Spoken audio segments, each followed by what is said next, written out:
So, good morning, friends. Today we are going to discuss about the construction and working of a reciprocating pump. So, basically, reciprocating pumps are classified into two categories. The first one called as single acting pump, and the second one called as a double acting pump. That means in the case of first machine, the liquid will be acting only on one side of the plunger.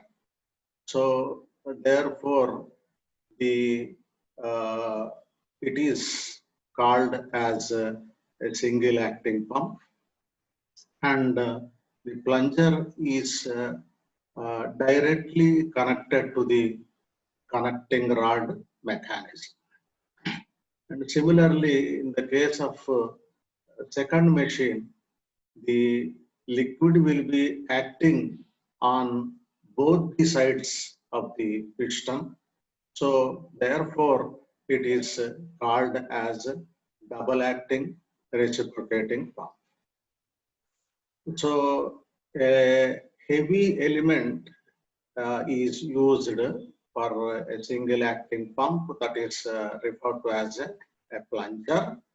And this plunger, it is directly connected to it is directly fitted to the connecting rod of the machine.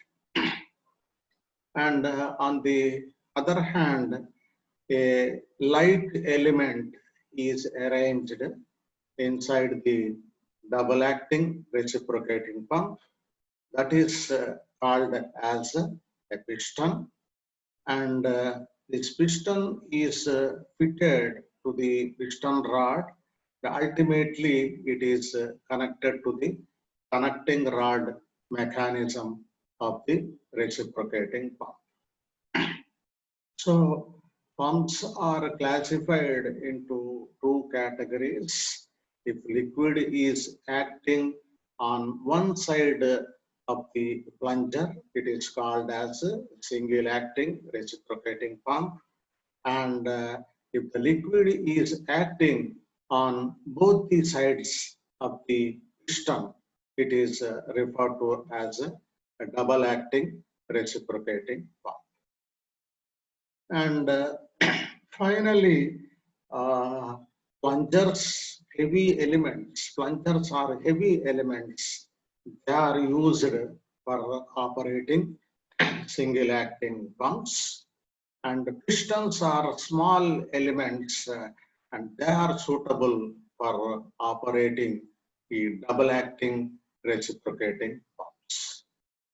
So friends, reciprocating pumps are classified into two categories, single acting pump and the second one called as double acting pump.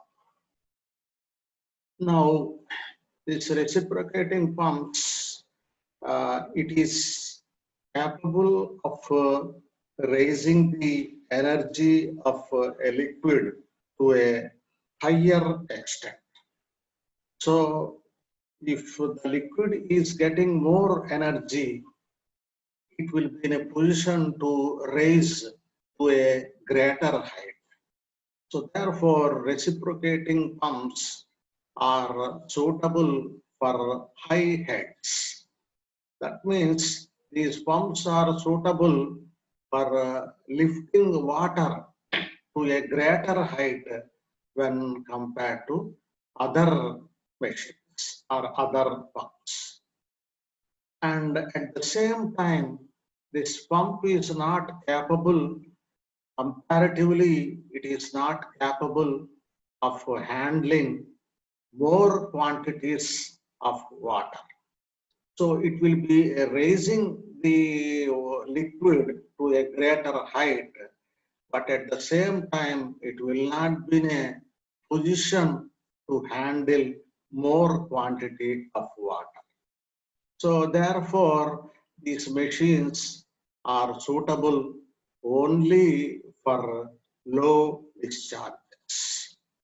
So on one hand, the pump is raising liquid to a greater height, so it is suitable for high heads.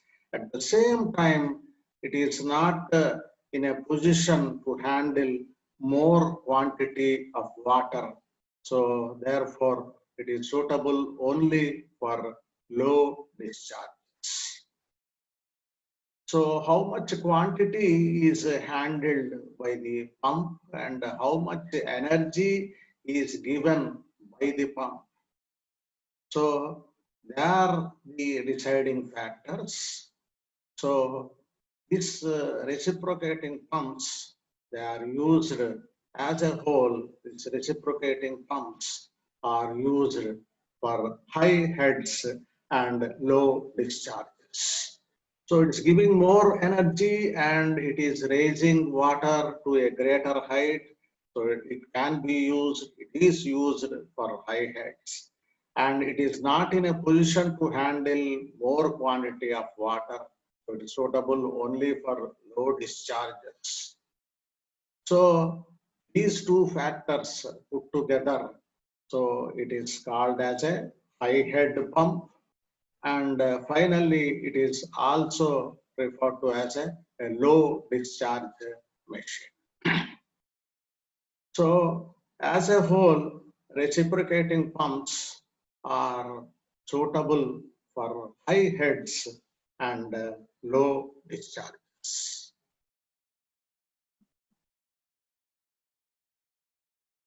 So friends, this is the arrangement of a single acting reciprocating pump. And the shaft of the pump is called as a crankshaft, and the shaft is held in horizontal position. It is arranged in horizontal position, and when the machine in running condition, it will be continuously, it will be rotating in clockwise direction. And finally, the shaft of the pump is connected to the shaft of the motor. The pump shaft is arranged in horizontal position. Therefore, motor shaft must be also arranged in horizontal position. Finally, the shaft of the pump is connected to the shaft of the motor. So if you switch on the motor will be coming into action, and it will be converting electrical energy into mechanical energy of the shaft. And finally, the pump is used for converting mechanical energy of the shaft into pressure energy of the liquid. So friends, motor is very, essential for driving this machine called as a reciprocating pump. So motors are required for operating any pump, centrifugal pump, gear pump, vane pump, etc. The motor is required, basically a motor is required for operating a pump. So as mentioned just now, the motor will be converting electrical energy into mechanical energy. And finally, the pump will be converting mechanical energy into pressure energy of the liquid. So this is the arrangement used for lifting water from lower level to higher level. And secondly, a rotating member is mounted on the shaft of the pump, that is called as a crank, and this crank is fitted to a connecting rod, and finally the connecting rod is fitted to the plunger that is arranged inside the cylinder. So this is a very interesting arrangement used in reciprocating pumps. The same arrangement used in IC engines, also for operating reciprocating compressors. So in this arrangement, this connecting rod, it will be converting, here it is used, the connecting rod is used for converting rotary motion of the crankshaft into reciprocating motion of the plunger. So friends, when the machine is in running condition, the crankshaft will be continuously rotating in clockwise direction, and the plunger will be continuously moving in forward and backward directions, and the connecting rod will be oscillating in clockwise direction. And while doing so, this connecting rod will be converting the rotary motion of the crankshaft into reciprocating motion of the plunger. So this is the arrangement of a reciprocating pump. So while operating the pump, when the pump is in a running condition, the crankshaft will be continuously rotating in clockwise direction. The plunger will be continuously moving in to and fro directions, forward and backward directions. And the connecting rod will be converting the rotary motion of the crankshaft into reciprocating motion of the plunger. So this is the arrangement of these important components of the reciprocating pump. And finally, we can see the arrangement of a cylinder. So that is arranged in horizontal position. So a plunger is arranged inside the cylinder. So that will be moving in to and fro directions. While moving in reverse direction, it is used for raising the pressure energy of the liquid. So therefore, a reciprocating element is used for raising the pressure energy of the liquid. That's why it is called as a reciprocating pump. So we can see the arrangement of the cylinder that is held in horizontal position. So that is very, essential for sending liquid from the first reservoir. The liquid which is coming from the first reservoir will be entering the cylinder, and secondly, the plunger will be raising the pressure energy of the liquid, and finally, the liquid that is present, the high pressure liquid that is present in the cylinder is discharged into the second reservoir. So a cylinder is very essential for receiving liquid from the first reservoir and also for supplying liquid into the second reservoir. So this is the arrangement of a cylinder. This is referred to as the most important component of the machine. Friends, we can see two reservoirs as usual. A reservoir is formed below the ground level, that is the first reservoir. One more reservoir is formed above the ground level, that is referred to as a second reservoir. And the pump is placed on the ground level. That means the pump is placed in between these two reservoirs for conveying water from the first reservoir into the second reservoir. So this is the arrangement of a reciprocating pump, and we can see the arrangement of suction and delivery pipes. So suction pipe is fitted to the bottom of the cylinder. So inlet is submerged in the first reservoir, and outlet is fitted to the bottom of the cylinder.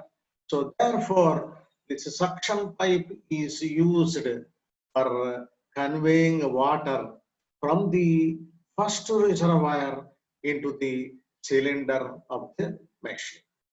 And similarly, one more pipe is fitted on the top of the cylinder for conveying water from the cylinder into the second reservoir. So therefore, it is called as a delivery pipeline.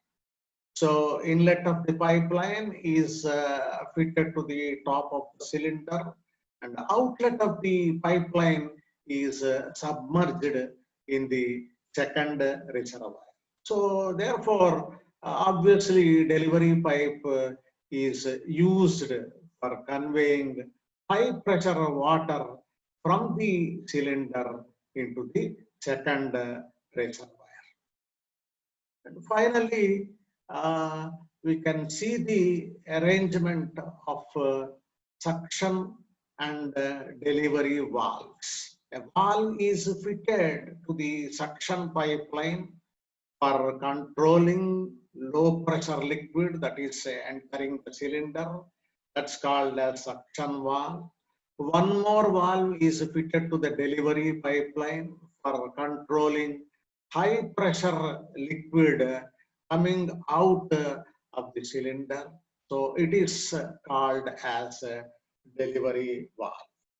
So friends, both these valves will be operating automatically by virtue of pressure difference existing in between the first reservoir and the cylinder of the machine, and also in between the cylinder of the machine and second reservoir.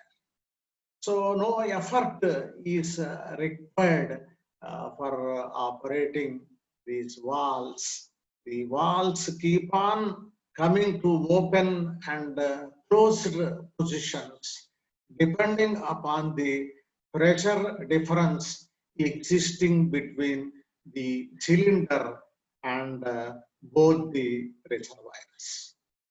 And finally, two gauges are fitted. We need two gauges for recording the pressures of liquid flowing in suction pipe and delivery pipelines. So a vacuum gauge is fitted to the suction pipeline. Liquid pressure will be below atmospheric pressure. So therefore, a vacuum gauge is fitted to the suction pipeline for measuring the negative pressure of the liquid flowing in the suction pipeline. And a pressure gauge is fitted to the delivery pipeline for recording the positive pressure of the liquid. So one vacuum gauge is needed for recording the negative pressure of the liquid, and one pressure gauge is needed for recording the positive pressure of the liquid.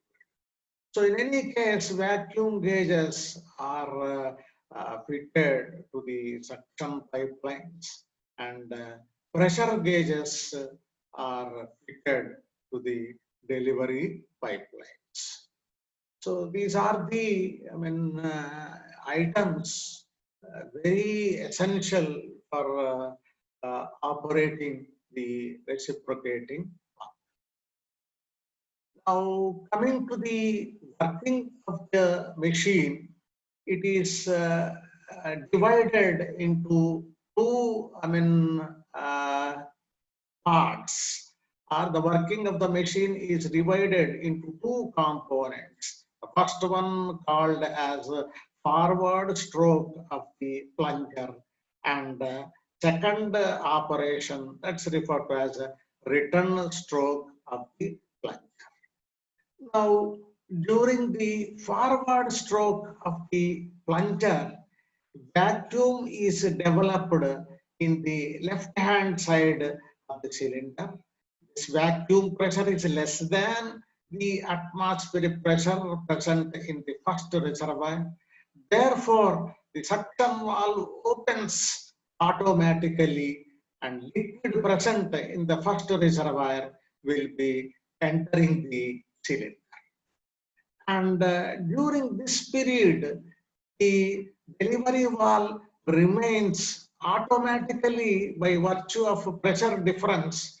During this period, the delivery valve remains in closed position. So this is the first phase of operation. And in the second phase of operation, the plunger will begin to move in reverse direction. And when the plunger is moving in reverse direction, it will be increasing the pressure energy of the liquid. Therefore, suction valve closes automatically and delivery valve opens automatically. That means the pressure of the cylinder, the pressure of the liquid present inside the cylinder will be greater than the pressure of a liquid in the second reservoir. So delivery valve opens automatically and the suction valve closes automatically. So therefore, when the plunger is moving in a reverse direction, the liquid will be taking energy from the plunger and it will be flowing, finally it will be flowing from the cylinder into the second reservoir. So friends, forward stroke of the plunger is used for admitting water into the cylinder, for admitting water coming from the first reservoir into the cylinder. And return stroke of the plunger is used for conveying water from the, for conveying high pressure water from the cylinder into the second reservoir. So friends, this is called as one cycle of operation. And these cycles will be continuously, these cycles will be repeating, as long as the machine is in operating condition, or as long as the machine is in working condition. So when the machine is in working condition, crankshaft, as mentioned earlier, the crankshaft will be continuously rotating in clockwise direction. The plunger will be continuously moving in to and fro directions. And the connecting rod, continuously it will be converting rotary motion of the crankshaft into reciprocating motion of the plunger. So friends, this is the about the construction and working of a single acting reciprocating pump.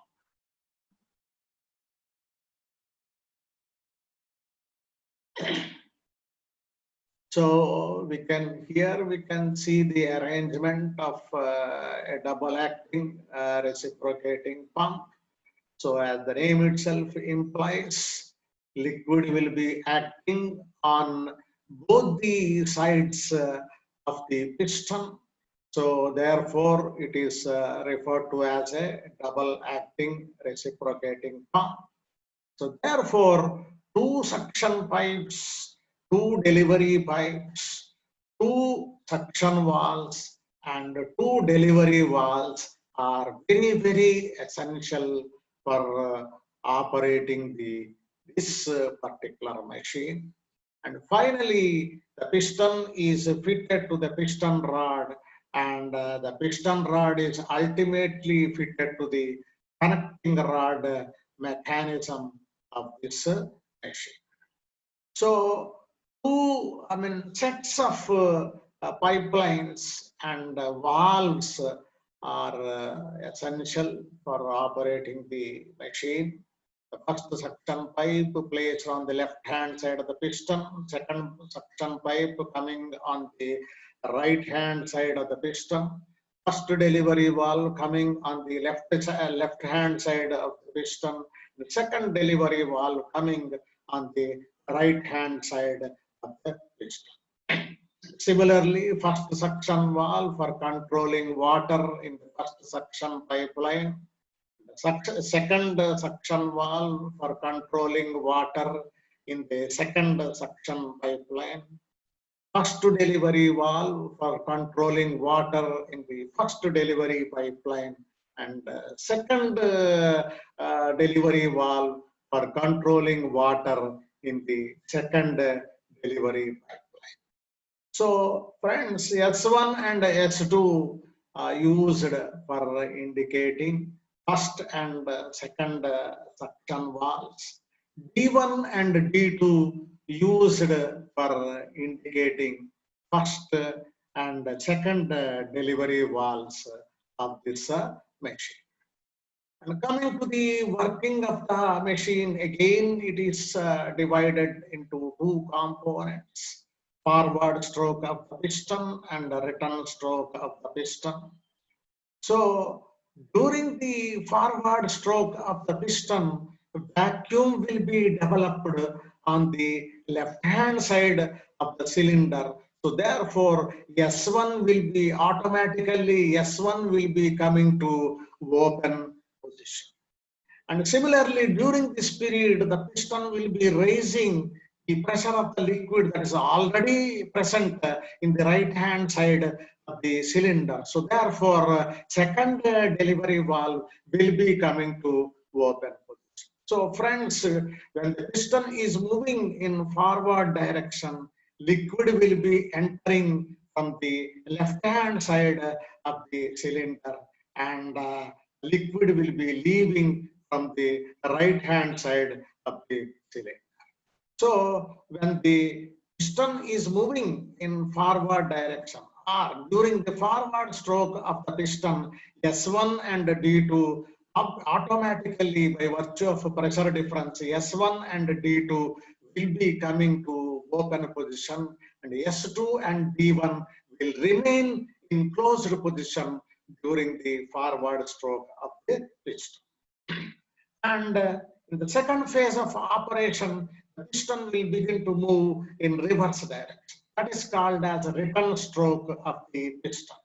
So when the piston is moving in reverse direction, vacuum will be created on the right hand side of the piston. So therefore, S2 will be coming to open position, and the piston will be raising the pressure of the liquid already present in the left hand side of the cylinder. So therefore, D1 will be also coming to open position.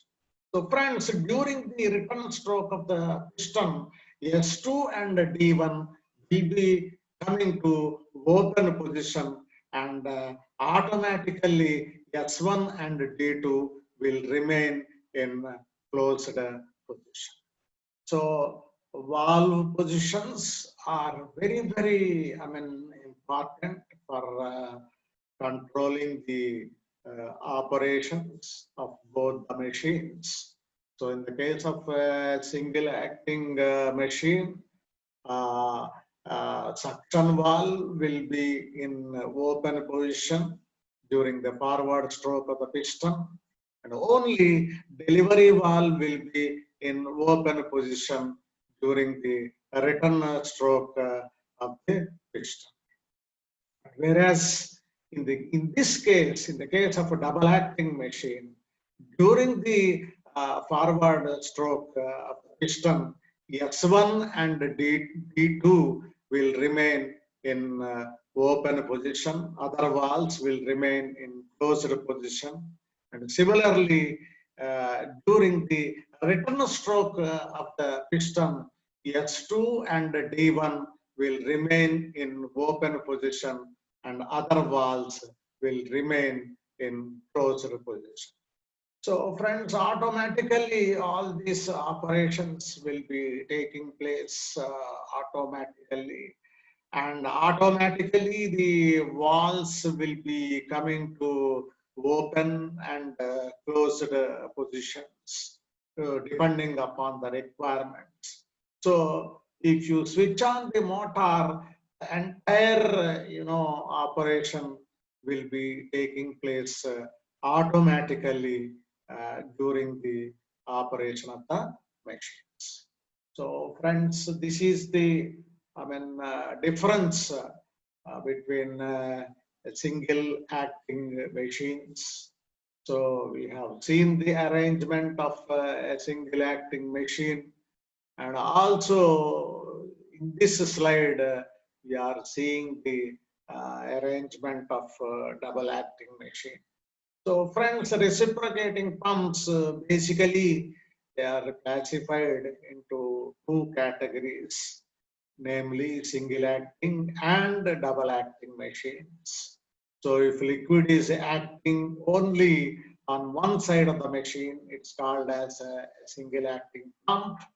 And on the other hand, if liquid is acting on both the sides of the cylinder, both the sides of the machine or cylinder of the machine, it is referred to as a double acting reciprocating. So this is about the construction and working of single acting and double acting machines.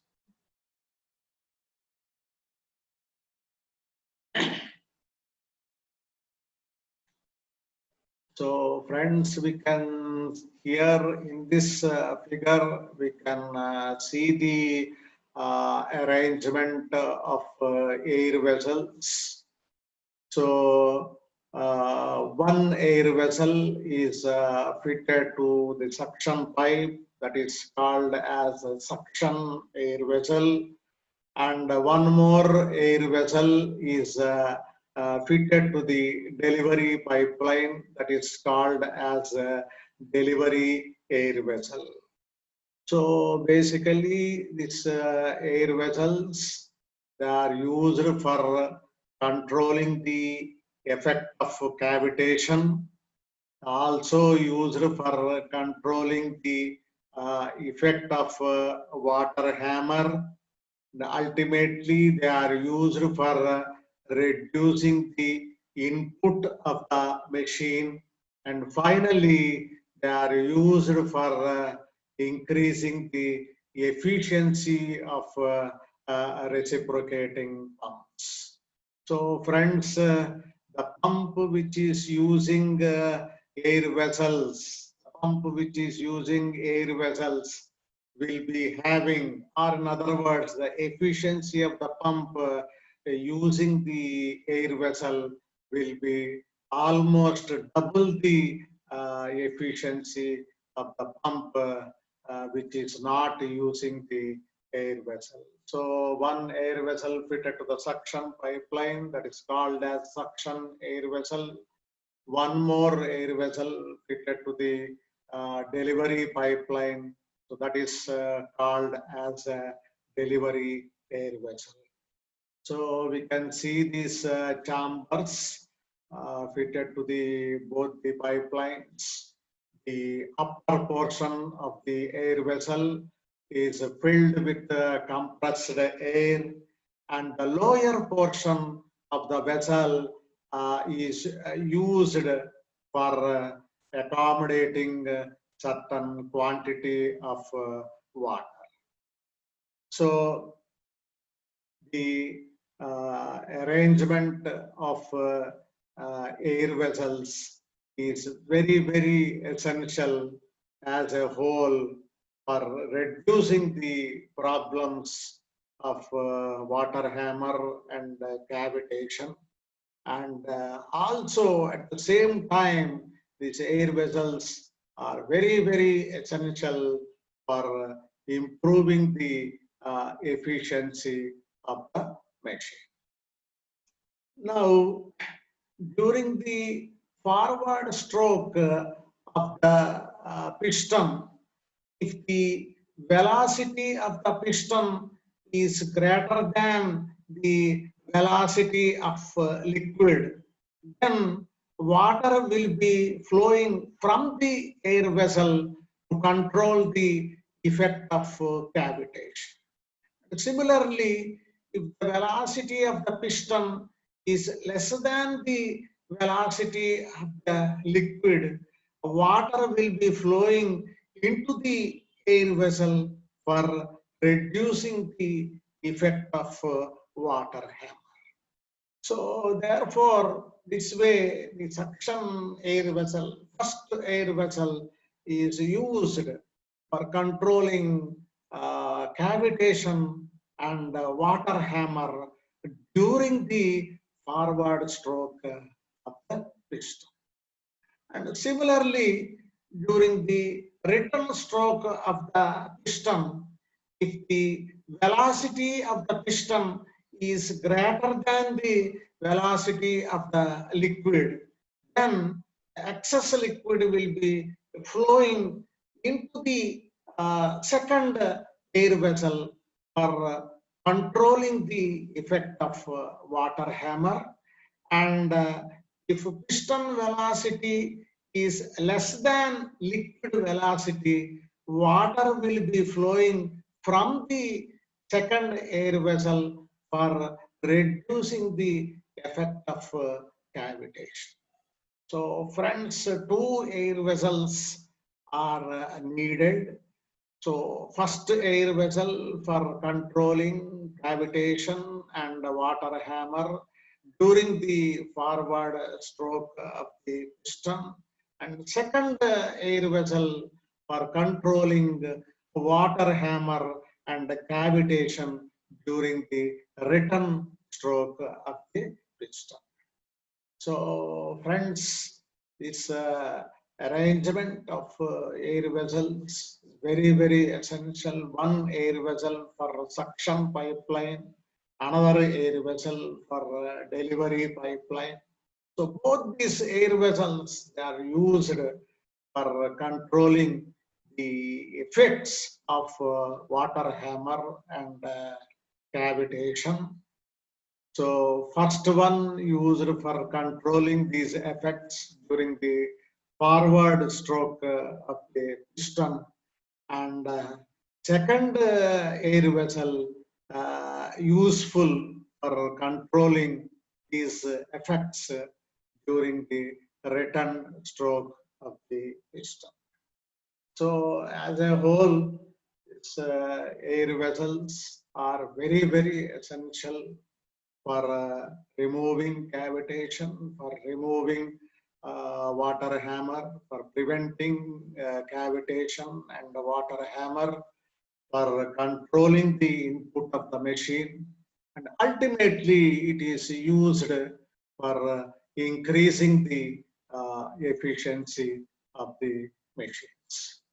And finally, in both the cases, in both the air vessels, when water is flowing into the air vessel, compression of air will be taking place inside the vessel.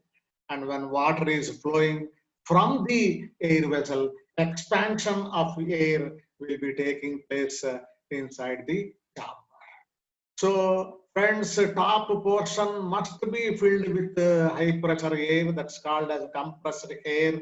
The bottom portions used for accommodating water, and we have to make necessary arrangements for replacing or for changing the compressed air at periodic intervals of time.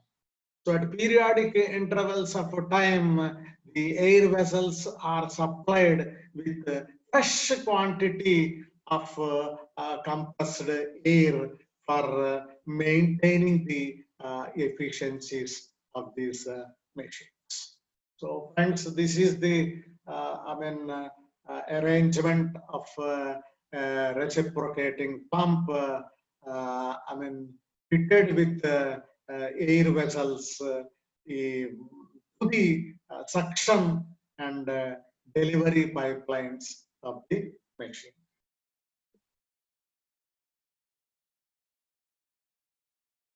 So friends, we have talked about the construction. So single acting pump.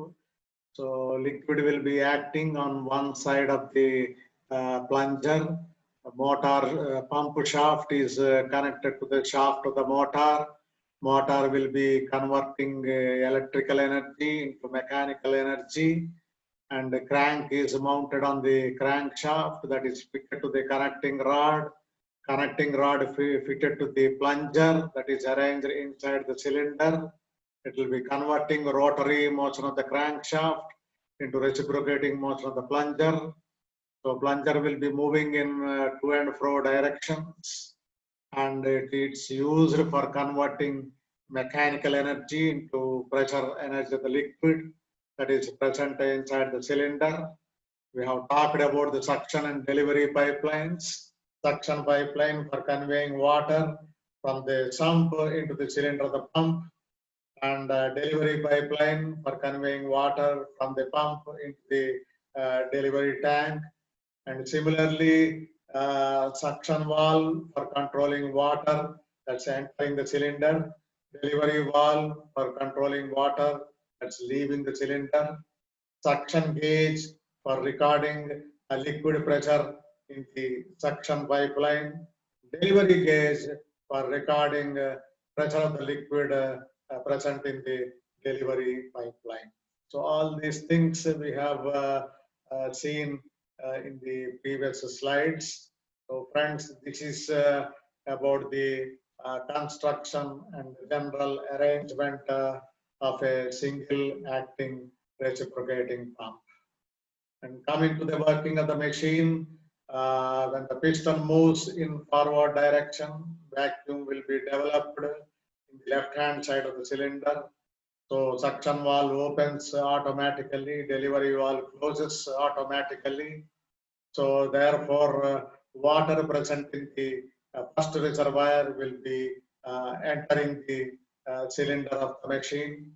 And during the return stroke of the plunger, it will be raising the pressure energy of water.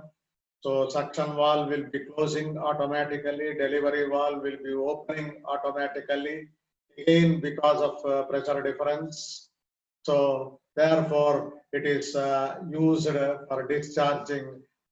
This is return stroke is used for discharging high pressure water into the delivery tank. So suction pressure for admitting water into the cylinder, and suction stroke for admitting water into the cylinder, and delivery stroke for sending water from the cylinder. So this is called as a cycle of operation. So this is about the working of a single acting machine. Friends, coming to the double acting machine, liquid will be acting on both the sides of the piston. So we have to use the two suction pipelines, two delivery pipelines, two suction valves, two delivery valves, two suction gauges, two delivery gauges. So all these arrangements are very much required for operating a double acting pump.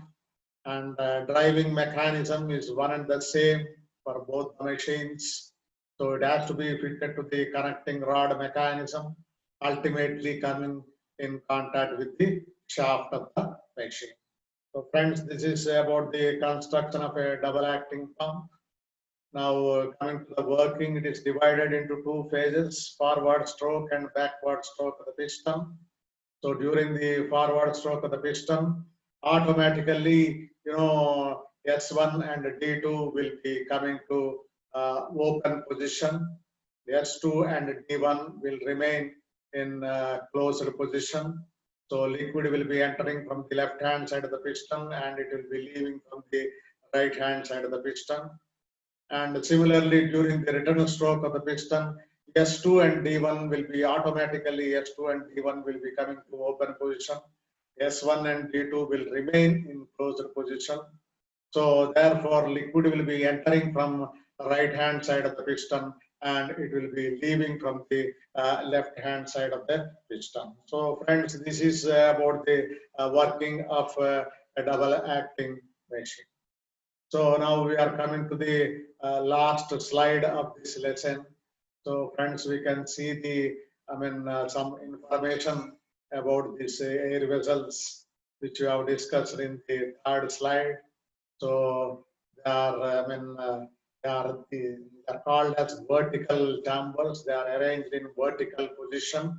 They are called as vertical chambers, fitted to the suction and the delivery pipelines. Called as suction and delivery, air vessels. Top portion is filled with, in both the air vessels, the top portion is filled with compressed air, high pressure air, and bottom portion to be used for accommodating water. And the purpose, coming to the purpose of this particular item. So this air vessel is used for supplying water during low pressure condition, for avoiding cavitation, and also for receiving water under high pressure condition, that is referred to as a water hammer. So cavitation and water hammer will be occurring in suction and delivery pipelines, because the velocity of water in the suction and delivery pipelines will be constant, but the velocity of the piston that is moving inside the cylinder will not be constant. So therefore, cavitation and water hammer will be occurring in suction and delivery pipelines.